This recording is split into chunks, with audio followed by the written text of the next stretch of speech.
আশা করি এই রেসিপি দেখে বাড়িতে বানালে আর দোকান থেকে কিনে খাওয়ার প্রয়োজনই পড়বে না। প্রত্যেকটা নানপুরি হবে একেবারে বলের মতন ফুলকো আর নরম তুলতুলে। রেসিপিটা বানানো তো একেবারেই সহজ আর খেতেও ভীষণ ভালো হয়। তো চলুন বানানো শুরু করা যাক। প্রথমে একটা বড় সাইজের মিক্সিং বোল নিয়েছিলাম, তার মধ্যে দিয়ে দিলাম মেজারিং কাপের 2 কাপের মতন ময়দা। এখানে 400 গ্রামের মতন ময়দা আছে। এবার ময়দার মধ্যে আমি দিয়ে দিলাম হাফ চামচের মতন লবণ, মানে স্বাদ অনুযায়ী লবণ দিতে হবে, আর 1 চামচে দিয়ে দিলাম চিনি। এবার এর মধ্যে দিতে হবে 2 চামচের মতন সাদা তেল, আর 4 চামচের 1 চামচের মতন দিতে হবে ইস্ট। এবার সমস্ত উপকরণগুলোকে খুব ভালো করে একসঙ্গে মিশিয়ে নিতে হবে, আর ময়দায় এইভাবে 1-2 মিনিটের মতন ভালো করে ময়াম দিতে হবে, যাতে সমস্ত কিছু খুব ভালো করে মিশে যায়।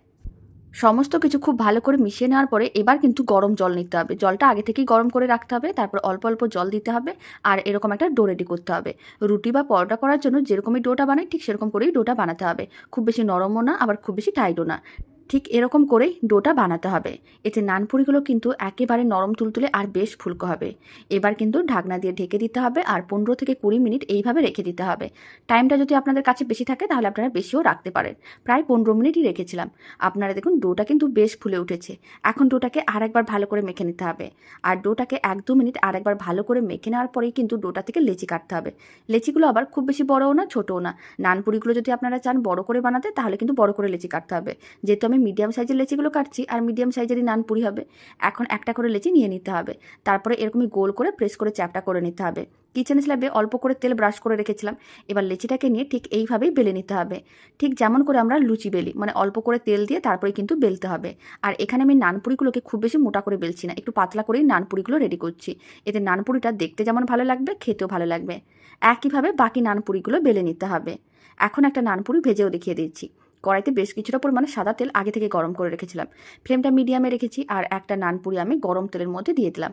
নানপুরিটা দেওয়ার পরে গরম তেলটা ঠিক এরকমই, মানে এইভাবে একটু ছিটিয়ে দিতে হবে। তাহলে আপনারা দেখতে পাবেন নানপুরিটা বেশ ফুলে উঠবে একেবারে বলের মতন। তারপরে কি আর উল্টে পাল্টে হালকা লাল করেই ভেজে নিতে হবে। রেডি হয়ে যাবে দারুণ স্বাদের নরম তুলতুলে ফুলকো নানপুরি। আর একটা নানপুরি একইভাবে ভেজে দেখিয়ে দিচ্ছি। আবারও একইভাবে তেলের মধ্যে দিয়ে দিতে হবে, তারপর গরম তেলটা এইভাবে একটু ছিটিয়ে দিতে হবে, আর উল্টে পাল্টে দুদিকই হালকা লাল করে ভেজে নিতে হবে। আপনাদের যদি সাদা নানপুরি পছন্দ হয় তাহলে আপনারা হালকা সাদা করেও রাখতে পারেন। তবে এখানে আমি হালকা লাল করে নানপুরিগুলোকে ভেজে নিচ্ছি, এতে নানপুরিটা খেতে অনেক বেশি ভালো লাগে। সমস্ত নানপুরিগুলোকে একইভাবে ভেজে নিতে হবে।